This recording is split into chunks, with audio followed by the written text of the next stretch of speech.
추석 명절 잘 보내셨습니까? 명절을 떠나온 명절에 떠나온 고향을 방문하고 또 부모, 형제, 친척들을 방문하는 것은 내가 있기까지 나의 뿌리를 기억하고 또 가족과 가문의 전통을 돌아보는 그런 소중한 시간들이라 생각합니다. 저도 고향을 멀리 떠나와서 1년에 2차례 있는 명절에는 아무리 교통이 복잡해도 아이들 데리고 꼭 고향을 방문합니다. 다녀오는 차 안에서 아이들과 함께하는 시간도 의미가 있고요. 우리 부모님들과 또 조상들의 뿌리에 대해서 아이들에게 이야기를 들려주는 것도 아이들이 자기 뿌리를 잊지 않았으면 하는 바람에서 의미 있는 교육의 시간이라 생각합니다.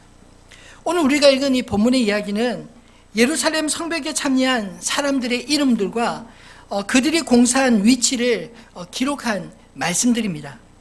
특별히 3장을 두 부분으로 나누어서 말씀을 함께 살펴볼 텐데, 오늘 본문은 성의 이 북쪽과 서쪽 성벽 건설에 참여한 사람들의 이야기입니다. 지도를 띄워드렸는데 원래 지도가 약간 길쭉한데 화면상으로 이렇게 쫙 압축되어 있는 거 봐주시면 좋겠습니다. 맨 위에 한메아 망대, 또 하나넬 망대가 있고, 그 북쪽 약간 그 사다리꼴 형 모양 그곳까지 건축한 사람들의 이름이 1절로 3절에 기록되어 있고요. 또 옛문이 있는 그 끝에서부터 북문까지 기록된 그 서쪽 벽면, 넓은 벽면을 건축한 사람들의 이야기가 6절로 13절에 기록된 사람들의 이야기입니다.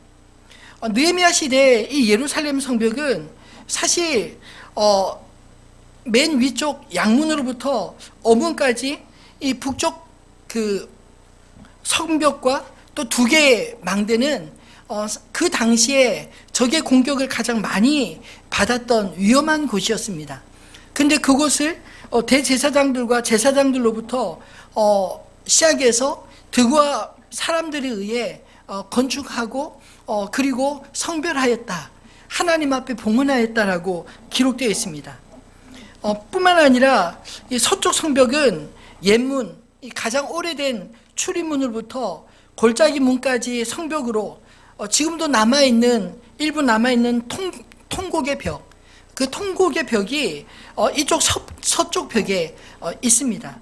근데 그 높이와 규모를 보면 그 당시에 지어진 성벽이 얼마나 엄청난 규모의 대규모 공사였는가 가늠해 볼 수 있다고 생각합니다. 이 서쪽 성벽은 당시 바벨론에서 돌아온 사람들과 남아있었던 주민들, 그리고 심지어 예루살렘에 거주하지 않았던 기브온 사람들, 미스바 사람들까지 와서 도왔고, 특별히 그 당시 조합과 같은 성격의 이 금장색과 향품 장사들도 그들의 재력에 맞게 예루살렘의 넓은 성벽을 건축하는데 참여하였다라고 기록해 있습니다. 그리고 마지막 13절에 언급한 한운과 산화 주민은 서쪽 한 구석에 살았던 주민들로, 이 산화라는 의미가 역겨운 혹은 평판이 나쁜이라는 의미의 단어인 것을 볼 때, 사실 이 산화 주민은 그 당대에 무시당하던 계층의 사람들이었던 것으로 보여집니다. 그런데도 그들이 공사한 분량에 대해서, 특별히 골짜기 문에서부터 분문까지 성벽 1000규빗을 준수하였다라고 기록하고 있는데, 이 한 척이 보통 그 검지의 손끝에서부터 손 한 마디까지를 치는데 약 45cm라고 합니다.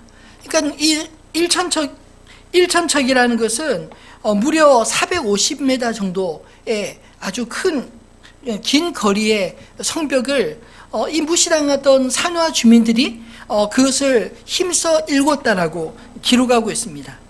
사실 오늘 본문 1절로 13절의 말씀만 보아도 그 당대에 이 성벽을 건축했던 사람들이 뭐 제사장이나 또 일반 시민들이나 또 부자나 가난한 자 구분하지 않고 하나님 나라에 수고한 모든 사람들을 성경은 기억한다, 하나님은 기억한다, 이 메시지를 오늘 본문에 담아 기록한 게 아닐까요? 본문에 기록된 사람들의 면면을 보면 신분과 직업과 또 지역과 성별을 가리지 않고 하나님의 성전과 또 그 백성들이 머물러 사는 예루살렘 성벽의 무너진 성벽을 재건하는데 다 함께 참여했다라는 것을 보여주고 있습니다. 5절에 보면 드과 사람들은 열심히 수고하여 성벽 건축에 참여했는데 그 귀족들은 그들의 주인이신 하나님의 공사에 분담하지 아니하였다라고 기록한 것을 보면 오히려 평범한 사람들은 열심히 일했지만 그 귀족들은 그 이름에 걸맞지 않는 불명예스러운 이름을 남겼다는 것을 보여주고 있는 게 아닐까요? 보통은 건축의 과정을 기록하고 그 다음 완공 후에 건축에 참여한 사람들의 이름을 적는 것이 일반 상례인데 느헤미야는 왜 성벽 건축의 과정보다 참여한 사람들의 명단을 먼저 기록했을까요? 4장부터 7장까지 보면 성벽 건축을 하는 과정에 어떤 일이 일어났는지 그 기록들은 나중에 기록되어 있습니다. 솔직히 여기에 기록된 사람들의 면면을 다 살펴보는 것은 2450년 가량의 세월이 지난 오늘 더군다나 지역적으로도 이스라엘이 아닌 대한민국의 현실을 살아가는 우리에게 과연 어떤 의미가 있을까? 말씀을 묵상하는 내내 참 많은 생각이 들었습니다. 그럼에도 불구하고 성경의 역사적 배경부터 한 구절 한 구절 이 주석과 대조하며 묵상하는 가운데 깨닫게 되는 것은 성경의 기록은 아무 의미 없이 기록되지 않았다라는 것입니다. 비록 역사와 문화와 시간의 한계는 존재하지만 성경은 오늘 이 느헤미야서의 말씀을 통해서 하나님의 나라가 이 땅에 어떻게 세워지는지, 하나님의 백성들은 이 땅에서 어떻게 살아야 하는지 분명한 메시지를 저와 여러분에게 들려주고 있다고 믿습니다. 그런 의미에서 오늘 본문은 성벽 건축에 참여한 사람들을 성경이 어떤 시각으로 기록하고 있는가를 우리에게 보여주고 있습니다. 이 말씀을 통해 성경의 시각으로 성벽 건축자들을 살펴보면서 오늘 우리들의 삶에 들려주시는 성령님의 음성을 각자가 들을 수 있게 되기를 소망합니다. 성벽의 건축자들은 우리에게는 낯선 이름일지 모르지만 하나님의 나라에서는 영원히 기억할 만한 기념비적인 이름들이라는 사실을 오늘 이 말씀을 통해 우리가 깨달아야 하지 않을까요? 예루살렘 성벽은 저절로 있는 것이 아니라는 것입니다. 누군가가 무너진 성벽을 다시 올리는 수고가 있었기에 그 성벽이 그 자리에 서 있었습니다. 세월이 흘러 어떤 사람들은 그것이 지어지기까지의 희생과 헌신을 잊고서 그저 그 성이 주는 안전을 누리기만 하는 사람이 있을지 모르지만 그 평안 역시 아무 대가 없이 주어진 평안이 아니라는 것입니다. 세월이 훨씬 더 지나 그저 유물처럼 혹은 흉물처럼 되어버린 그 성벽들조차도 역사의 한순간을 떠올리고 기억할 수 있도록 그 자리에 있는 것 자체가 오늘 본문에 기록된 역사의 한순간이 있었기 때문 아닐까요? 본문에 기록된 이름들은 우리에게 너무나 낯선 이름들입니다. 대제사장 엘리야십과 그의 형제 제사장들, 아므리의 아들 삭굴, 하스나의 자손들, 학고스의 손자 우리아의 아들 무레못, 무셀사벨의 손자 베레가의 아들 무슬람, 다 읽으려고 하니까 이름이 무려 19명인데 이름만 기록된 게 아니라 가문까지 누구의 자손 이렇게 치니까 한 30-40명의 이름이 기록되어 있습니다. 그런데도 이 성경에 이 이름들을 그대로 기록한 이유가 무엇일까요? 성경은 이 이름들을 잊지 말라고 기록한 게 아니겠습니까? 역사는 흘러 그 시대와 그때 그 사람들을 잊어버릴지 몰라도 하나님은 성경에 그 이름을 기록하시고 그들을 잊지 않으시겠다. 이것이 오늘 본문의 메시지 아닐까요? 그들은 개인의 이름뿐 아니라 가문의 이름으로 기록되기도 하고 또 제사장들로부터 금세공업자들, 향품 사업자들까지 함께 어우러져서 각자에 맞는 각자의 분량만큼 공사를 하였다고 기록합니다. 공사에 참여한 사람들 중에는 예루살렘 지방의 절반을 다스리는 높은 지위의 사람들도 있었지만 신분이 미천한 산화 주민들도 자기 몫의 일을 톡톡히 감당했으며 자기 집과 마주대한 곳을 중수한 이 하루맙과 같이 마음만 먹으면 능히 감당할 수 있는 각자 역할을 감당한 사람들의 이름이 기록되었습니다. 뿐만 아니라 이름 없는 헌신자들이 예루살렘을 위해서 지방에서까지 올라와서 함께 참여했다 기록하지 않습니까? 그들은 여리고 사람들, 드고아 사람들, 기브온 사람들, 미스바 사람들이라고 합니다. 지역은 다르지만 하나님을 향한 동일한 헌신으로 무너진 성벽을 주의 이름으로 쌓아 올린 게 아닐까요? 하나님의 나라는 이처럼 특정한 계층의 사람들, 부류의 사람들에 의해서 지어진 것이 아니라 하나님 나라를 사모하는 사람들에 의해서 각자가 할 수 있는 일들을 감당함으로 세워졌다는 그 사실을 기억하라는 것입니다. 여기에 기록된 이름들을 우리는 그냥 읽고 지나갈 이름일지 몰라도 성경에 기록되어 있다는 것은 성경을 읽는 모든 사람들이 이 이름들을 기념하라, 그런 의미로 기록된 게 아닐까요? 비록 그 시대에 유명한 사람들은 아니었을지라도 하나님 나라의 역사를 위해 외면하지 않고 각자 자기의 역할을 찾아 감당한 그들을 성경을 통해 하나님은 기억하신다는 것이 여러분 놀랍지 않습니까? 그때도 아마 각자의 삶이 결코 녹록지는 않았을 것입니다. 무너진 예루살렘 성 안에 산다고 하는 것은 그 당시 얼마나 버거운 삶을 살았을지 상상할 수 있지 않나요? 그럼에도 불구하고 그들은 자신들의 무너진 터전을 다시 회복하기 위해 모든 것을 우선해서 하나님이 허락하신 성벽 재건에 동참한 것입니다. 한두 사람의 힘으로는 도저히 불가능한 일이었지만 이 성벽 전체를 49역으로 나누어서 각자의 분량, 각자가 맡은 구역에 성벽을 동시에 함께 쌓아 올라갔기 때문에 불과 52일의 짧은 기간 동안 이 불가능할 것 같은 역사를 완성할 수 있었습니다. 사랑하는 성도 여러분, 한 번뿐인 인생 하나님 앞에 이처럼 기념비적인 삶을 살 수 있기를 주님의 이름으로 축원합니다. 하나님이 기억하실 만한 그런 일에 쓰임받는 인생들이 되는 것, 이것이 주님 앞에 영광스러운 이름이 아닐까요? 성벽 건축이라는 막중한 사명을 감당할 수 있는 것 자체가 그들에게는 영광이었습니다. 생각해 보십시오. 만약 성벽 건축이 그 시대에 없었다면 아마 기록도 되지 않았을 이름들이 오늘 본문에 가득 채워진 이름이 아닌가요? 그 당시로 보면 위험하고 고생스러울 수도 있는 일이었지만 무너진 하나님 나라의 성벽을 재건하기 위해서 애쓴 그들의 수고에 대해 성경은 낱낱이 꼬박꼬박 기록하고 있다는 것입니다. 하나님도 그 이름들을 기억하고 있다는 것이 영광 아니겠습니까?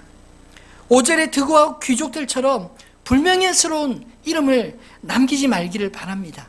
누구는 열심히 일하는데 누구는 그냥 구경만 하고 귀족이란 이름으로 그저 구경만 하는 그런 사람이 되지 말라는 것입니다.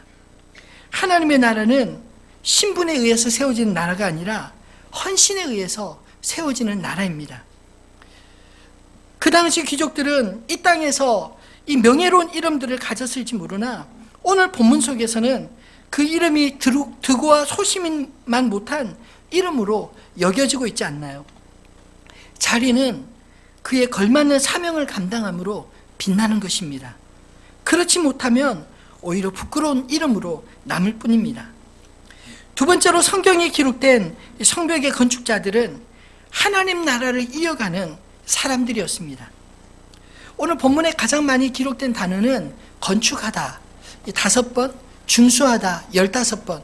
이 건축하다와 중수하다는 같은 말인데 이 건축하다는 새로 쌓아 올린다는 의미가 강하고 중수하다는 것은 무너진 것을 수리하고 고쳐서 완성한다는 그런 의미가 강한 단어라고 생각합니다. 근데 그 다음으로 가장 많이 쓰여진 단어가 무엇인 줄 아십니까? 그 다음은 이라는 단어가 13번, 13절에 걸쳐서 13번 기록되었습니다. 오늘 본문의 기록들은 이 성벽 건축을 할 때 문을 기점으로 연결되는 어느 일정한 지점에서 그 다음 지점까지 누군가가 건축하고 또 그 다음 누군가 이어서 건축하고 그렇게 그 다음은 누군가에 의해서 건축되었다라고 이야기를 하는 것입니다. 이 그 다음을 가만히 묵상해 보면 앞에 성벽 공사를 맡은 사람이 있었고 또 그 다음으로 연결된 성벽 공사를 맡은 사람들이 있었다는 말 아닌가요? 마치 퍼즐처럼 한 칸 한 칸 서로 맞추어 쌓아서 결국에는 하나의 벽이 완성되고 완전한 성이 되었다는 그런 말씀입니다. 저는 말씀 가운데 오늘 이 그 다음이라는 말이 하나님 나라를 설명하는데 참으로 중요한 말이라는 생각이 들었습니다. 하나님의 나라는 이렇게 서로가 서로에게 바통을 물려주고 또 물려받아 이루어지는 나라이기 때문입니다. 우리가 우리 자녀들을 다음 세대라고 부르는 것도 우리의 다음을 이어갈 세대라는 의미로 그 다음은 우리 자녀들이 써져갈 그들의 역사를 기록하기 위함 아닌가요? 처음 시작한 사람도 있고 그 다음을 이어갈 사람도 있어야 이 인간띠와 같이 하나님의 나라도 끊어지지 않고 영원히 이어지는 줄 믿으시기 바랍니다. 혼자서는 도저히 엄두도 나지 않는 이 엄청난 성벽 공사도 백성들이 다 같이 함께하니 이 불가능한 일도 가능하게 이루어진 게 아닐까요? 무너진 성벽을 안타까운 마음으로 지켜보아도 혼자서라면 그것의 완성된 모습을 상상이나 할 수 있었겠습니까? 그런데 동시에 함께 참여한 사람들이 있어서 이 엄청난 역사가 불과 52일 만에 완성할 수 있었던 것입니다. 저는 하늘빛 우리 교회도 교회 건축을 앞두고 모든 성도들이 그 다음으로 이어지기를 소망합니다. 잘난 사람, 누구 한두 사람에 의해서 하나님 나라는 이루어지는 게 아닙니다. 유명한 사람도 있겠지만 그렇지 않고 평범한 사람들도 있었고 예루살렘 성의 절반을 다스리는 높은 사람도 있었지만 오히려 산화 주민처럼 그 시대에 소유받던 사람들도 성벽 공사의 만큼은 누구보다 앞장서서 감당했다는 것이 보여주는 것이 무엇일까요? 하나님의 나라는 어떤 특정한 사람들의 나라가 아니라 하나님을 사랑하는 모두의 나라임을 의미하는 게 아니겠습니까? 각자가 자기 분량만큼 하나님 나라를 위해 살아간다면 마치 오늘 본문에서 예루살렘 성벽이 함께 세워져 나가는 것처럼 주님의 나라가 우리들 안에서 그렇게 세워져 갈 줄로 믿습니다. 4장부터는 이 성벽 건축 과정의 이야기들을 자세하게 언급하고 있지만 이 3장에서 성벽을 49역으로 나누어서 함께 일한 사람들의 이름을 먼저 기록한 것은 성경이 공사 그 자체보다 오히려 하나님 나라의 회복에 앞장서 함께 참여한 그 사람들, 그들이 바로 하나님 나라였다. 이것을 강조하고 싶었던 게 아닐까요? 하나님의 나라는 일이 아니라 사람들입니다. 함께 그 나라에 참여한 사람들을 성경은 먼저 기억한다는 것, 그것이 은혜가 아닌가요? 공사 과정에서 적들의 위협에 잠시 요동하기도 하고 또 공사하면서 힘들어 불평하는 사람들도 어쩌면 중간중간 있었을지 모르지만 성경은 그 사실보다 시작부터 끝까지 자기 몫을 감당한 그 사람들이 있었기에 예루살렘 성벽이 완성될 수 있었다. 그 사실에 주목하고 있습니다. 이것은 단지 결과주의를 의미하는 게 아닙니다. 하나님의 나라는 하나님 나라를 위해 함께한 사람들에 의해서 세워지는 곳이라는 것을 강조하는 것이라 믿으시기 바랍니다. 그 다음에 있는 인생으로 저와 여러분이 살아야 되지 않을까요? 단지 나 홀로 사는 삶이 아니라 우리 역시 누군가에 의해서 또 누군가와 함께 이어져 거룩한 하나님의 나라가 되어지는 그 사명을 부여받은 사람들인 줄로 믿습니다. 그러므로 우리 인생 가운데 그 다음이 있는 저 여러분이 되어지기를 소망합니다. 말씀을 맺겠습니다. 바라기는 저와 여러분 모두가 성경이 기억하는 오늘 성경의 인물들 같은 사람들이 되어지기를 소망합니다. 성경에 기록된 이름들은 생명책에 기록된 이름들로 해석할 수 있지 않을까요? 하나님의 나라와 내가 상관이 있어야 그 하나님 나라의 역사에 우리가 참여할 수 있기 때문입니다. 예루살렘 성벽의 재건은 무너진 하나님 나라의 회복을 의미합니다. 예수님의 말씀처럼 먼저 그의 나라와 그의 의를 위해 분연히 일어난 사람들, 그들에 의해서 이 무너졌던 예루살렘 성벽이 회복되어지고 그것을 주님도 기억하신다, 이렇게 말씀하는 게 아닐까요? 미국의 역사는 신앙의 자유를 찾아 떠난 이 필그림, 청교도들의 역사로부터 시작합니다. 그들을 기념하는 추수감사절의 기원은 저는 그럼에도 불구하고의 감사였다고 생각합니다. 1620년 이 신앙의 자유를 찾아 메이플라워를 타고 100여 명의 청교도들이 영국에서 네덜란드를 거쳐 당시 불모지였던 신대륙에 도착했을 때 그들은 낯선 환경에서 추운 겨울을 지나며 절반의 사람들이 병으로 세상을 떠나고 말았습니다.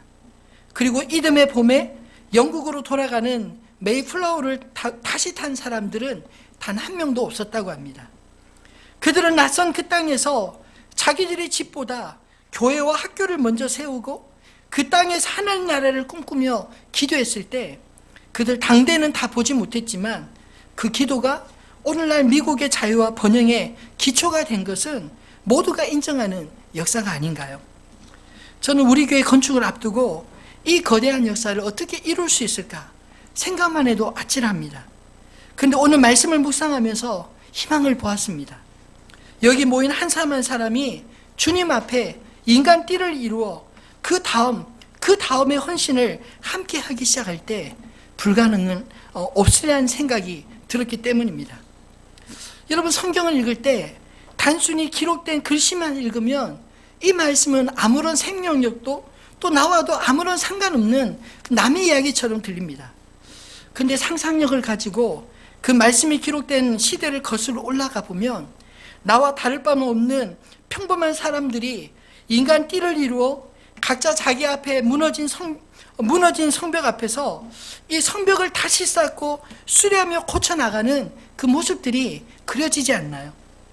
그리고 결국은 다 쓰러져가는 초라한 성벽들, 적들이 넘볼 수 없는 그런 안전한 성벽으로 거듭나는 모습들이 보여지지 않습니까?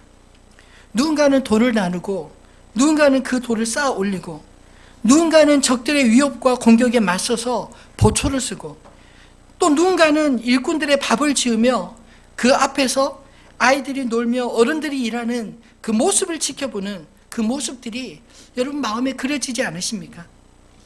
일하느라 피곤도 할 텐데 돌이 층을 이루며 하나하나 올라가면서 완성되어져 가는 성벽을 바라보는 흐뭇한 일꾼들의 희망이 보여지지 않나요? 참으로 아름답게 보이지 않습니까? 저도 어렸을 때 저희 아버님이 개척한 그 교회 건물이 벽돌을 하나하나 쌓아서 올라가는 모습들이 떠오르는데 그 당시에도 완성될 교회 모습을 그리며 좋아했던 때가 떠오릅니다. 지금은 40년 가까운 역사가 된 교회로 그 지역 사회에 영향력 있는 교회가 되어 있습니다. 이번 명절에도 가서 그 교회에 그 당시에 땀 흘리며 수고했던 성도님들의 자녀들이 복을 받아서 각자의 자기 몫에 감당하는 인재로 성장해 있고 이제 그때 자녀들이 30, 40대 장년이 되어서 결혼하고 자식을 낳고 또 3대가 함께 예배드리는 그 모습을 바라볼 때 얼마나 감사한지 모릅니다. 여러분, 하나님 나라는 궁극적으로 하나님이 완성해 가십니다. 그럼에도 불구하고 그 하나님 나라 완성을 위해서 하나님은 우리를 부르시고 우리를 사용하시는 것입니다. 하나님 우리 각자에게 합당한 일을 맡기시고 그 일을 우리로 이루게 하심으로 하나님 나라의 참여의 기쁨, 하나님 나라 완성의 기쁨을 맛보게 하십니다. 그러므로 우리는 하나님 나라의 건설의 일꾼으로서 마치 이스라엘 자손들이 자기의 구역을 잘 감당하며 예루살렘 성을 중건하였던 것처럼 하나님 우리에게 맡기신 일을 잘 감당함으로 새 예루살렘 성으로 온전히 세워져 가고 온전한 하나님 나라를 이루어져가는 저와 여러분 그리고 하늘배 우리 교회가 되기를 주님의 이름으로 축원합니다. 오늘 주신 이 말씀을 기억하면서 우리들의 찬양 409장 함께 찬양하겠습니다.